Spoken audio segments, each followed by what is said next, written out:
जियाउर रहमान बर्क नहीं बल्कि कैराना से सांसद इकरा हसन चौधरी का भी बयान इस पर सामने आया है। उन्होंने कहा कि सिर्फ 10 मिनट की नमाज को रोकने के लिए ये साजिशें की जा रही हैं। 2014 से देश में नफरत का माहौल पैदा करने की कोशिश की गई, माहौल में जहर घोलने की कोशिश की जा रही है।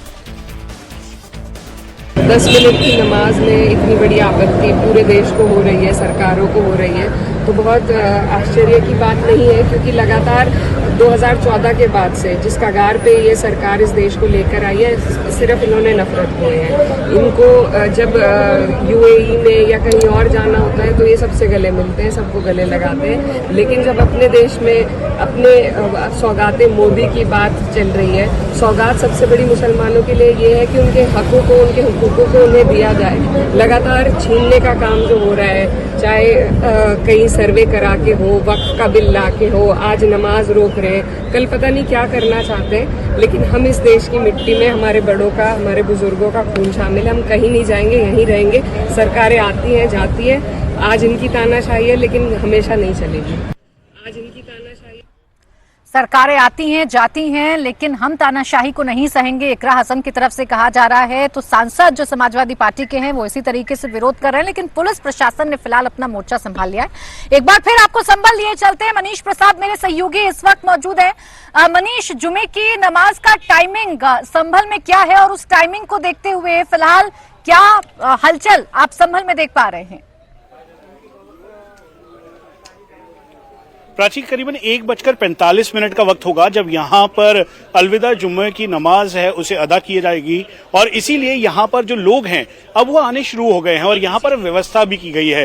ये जो मस्जिद या आप इसे विवादित ढांचा कह लीजिए, उनके प्रशासन के जो लोग हैं उनके द्वारा यहाँ त्रिपाल लगाया गया है, उसके अलावा कालीन यहाँ पर बिछाया गया है, और ये पूरा प्रीमाइसेस के अंदर ही है, क्योंकि बाहर किसी को भी अनुमति नहीं है, इसीलिए अंदर और बाहर दोनों तरफ ये कालीन और उसके अलावा ये त्रिपाल लगाया गया है ताकि कोई भी धूप में ना रहे। और इसी प्रीमाइसेस के अंदर यानी मस्जिद के चारों तरफ जो ये जो एरिया है यहाँ पर नमाज अदा कर सके, और इसी को देखते हुए जो रिजर्व बटालियंस हैं, उसके अलावा जो पीएसी के जवान हैं, उनकी यहाँ पर तैनाती की गई है ताकि लॉ एंड ऑर्डर भी बिल्कुल मेंटेन रहे। और आप देखेंगे तो लोगों के आने का सिलसिला अभी जारी है, और जैसे जैसे लोग आ रहे हैं वैसे वैसे उनसे अपील भी की जा रही है कि छतों के ऊपर या फिर रोड पर कोई भी नमाज को अदा ना करे, और इसी के तौर पर यहाँ पर एहतियात भी बढ़ता जा रहा है।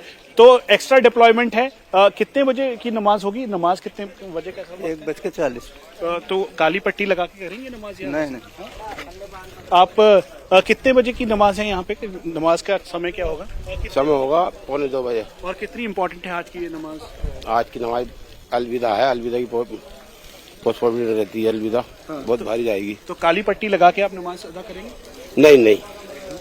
तो आप यहाँ पर देखें, जो यहाँ के स्थानीय लोग हैं जो कि मस्जिद में नमाज पढ़ने आ रहे हैं, अदा करने आ रहे हैं, उनका ये कहना है कि काली पट्टी जैसा all India Muslim personal law board ने कहा है उसको लगाकर वो यहाँ पर अदा नहीं करेंगे। और यहाँ पर जो पीएसी के जवान हैं उनकी तैनाती है, उत्तर प्रदेश पुलिस है, मेन कंट्रोल रूम बनाया है, और छत से बाइनोकुलर के जरिए वो ठीक सामने आप देखें तो मॉनिटरिंग की जा रही है कि छत के चारों तरफ, क्योंकि ये कोतवाल यहाँ पर एक चौकी बनाई जा रही है, और इस चौकी के ऊपर टॉप पर जो इस समय रिजर्व बटालियन के जवान हैं उनकी तैनाती है, वो मॉनिटर कर रहे हैं कि आसपास कोई भी जो यहाँ पर लोग हैं वो नमाज छत पे या फिर रोड पर अदा न करें। कितने बजे की नमाज है और कितनी महत्वपूर्ण है आज? ये मतलब ऐसा कि 1:30 बजे होती है 12 महीने की। तो मगर जुमा ये अलविदा का आज ही है, बस एक ही। और काली पट्टी लगाएंगे आप, जैसा कहा गया है काली पट्टी लगा के नमाज अदा करेंगे? जी नहीं जी, काली पट्टी क्यों लगाएंगे, ऐसे ही ठीक है। तो नमाज पढ़नी है हमें, तो काली पट्टी से क्या मतलब।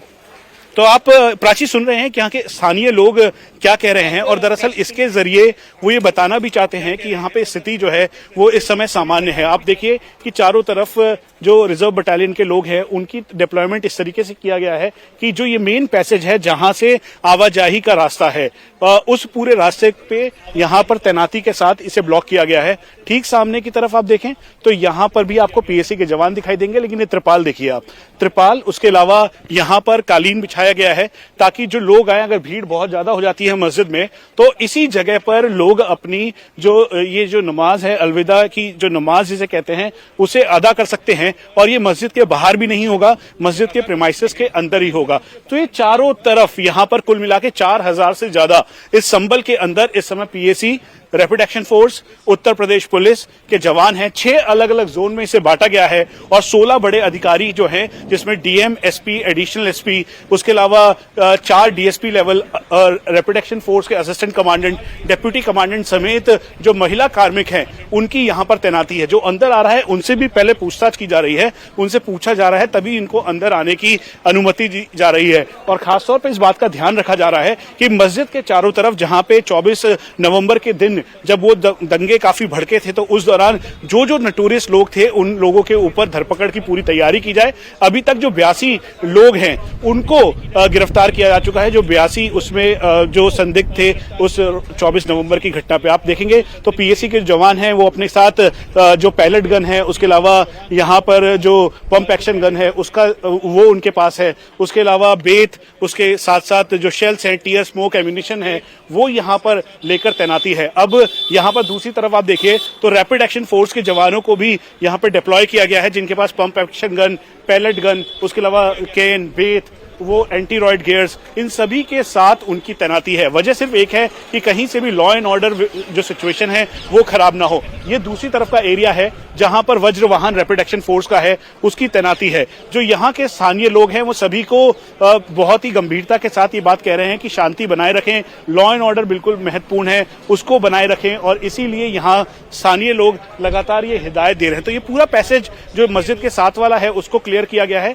उसके अलावा ये एहतियातन तौर पर कहा जा रहा है कि सिचुएशन को संभालें, कहीं से भी लॉ एंड ऑर्डर खराब नहीं होना चाहिए। और 1:40 का वक्त होगा जब मस्जिद में नमाज अदा की जाएगी। तो इसीलिए जो यहाँ के स्थानीय बड़े लोग हैं वो सभी यहाँ पर है। प्राची, ये चारों तरफ आप तस्वीरें जो देख रहे हैं, व्हाइट वॉश किया गया एएसआई के दिशा निर्देश के अनुसार इस पे, और ये ईद से पहले की आखिरी जुमे की नमाज है, तो इसीलिए यहाँ पर एहतियात बढ़ता जा रहा है और किसी को भी अंदर जाने की अनुमति नहीं है। आप जो गाड़ियां हैं उनको रोक रहे हैं, जो कि अगर जिनके पास डिटेल नहीं है, जिनके पास गाड़ियां हैं, साहब बताए हैं कि इधर कोई गाड़ी नहीं जाएगी। अच्छा, कोई गाड़ी नहीं जाएगी। जी जी जी, तो जब नमाज अदा हो जाएगी उसके बाद तो जो नमाज का समय है वो 1:40 का है, तो इसी वजह से कोई भी गाड़ी, आप देख रहे हैं कि ये जो व्हीकल है इस पे जो दूध का ये वो है व्हीकल है, इस पे रखा हुआ है, साथ में कंटेनर्स हैं, उन अंदर जाने की अनुमति नहीं है। उसके अलावा ये पूरे रास्ते में इस बात का एहतियात बढ़ता जा रहा है। तो इसीलिए चाहे छत हो या फिर नीचे का हिस्सा या फिर रोड, मेन रोड, पैसेज, इन सभी जगहों पर डिप्लॉयमेंट किया गया है और लोगों को ये लगातार हिदायत दी जा रही है कि आप लॉ एंड ऑर्डर मेंटेन रखें, लॉ एंड ऑर्डर के साथ कोई भी जो दिक्कत नहीं होनी चाहिए। उसके अलावा सिचुएशन भी ठीक रहे। कितने बजे की नमाज होगी? 1:30 बजे होती। 1:30 बजे। कितनी महत्वपूर्ण है आज की नमाज, ये जो अलविदा जुम्मे की नमाज है? बहुत महत्वपूर्ण है। हाँ। ये रमजान का आखिरी जुम्मा। अच्छा, तो काली पट्टी लगा के नमाज पढ़ेंगे या? ये कोई जरूरी नहीं है। हाँ। तो यहाँ पे जो स्थानीय लोग हैं उनको आपने सुना, यहाँ पर जो उनको ये कहा गया है कि बिल्कुल सिचुएशन बिल्कुल सही रखे। अब हम आपको एक बड़े पर्सपेक्टिव के तौर पे बता दें कि संबल 24 नवंबर के बाद इस समय पूरे देश का केंद्र बिंदु है।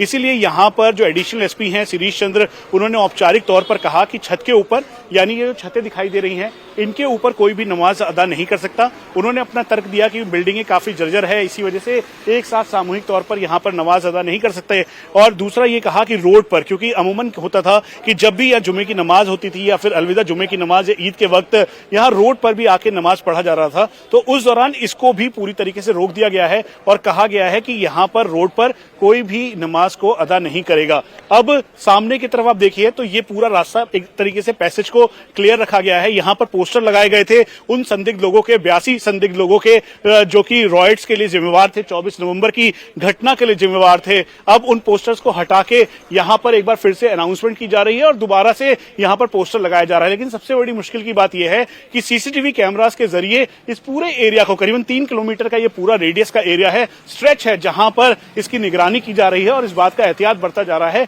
कि कहीं से भी कोई अप्रिय घटना ना हो। ये देखिए जिसका हम जिक्र कर रहे थे, दरअसल वज्र वाहन, उसके अलावा कैमरास और ये रॉयड कंट्रोल व्हीकल है जिसमें कैमरा लगा है। उस कैमरे के जरिए इसकी मॉनिटरिंग की जा रही है। पिछली बार देखा गया कि शील्ड के तौर पर महिलाओं का इस्तेमाल किया गया, आगे की तरफ महिलाएं थी और फिर उसके बाद इसीलिए महिला कार्मिकों, जो रैपिड एक्शन फोर्स की महिला कार्मिक हैं, उनकी यहां पर तैनाती की गई है। बहुत सोच समझ के इसको तैनात किया गया है। उसके अलावा जो रैपिड एक्शन फोर्स के सीनियर ऑफिशियल्स हैं, साथ में पीएसी के जवान, उत्तर प्रदेश पुलिस और रिजर्व बटालियन के जवान, उनकी यहां पर तैनाती है। और वजह सिर्फ एक है कि कहीं से भी कोई भी अव्यवस्था ईद से पहले या ईद के वक्त यहां पर ना फैले और यहां पर सिचुएशन बिल्कुल नॉर्मल रहे।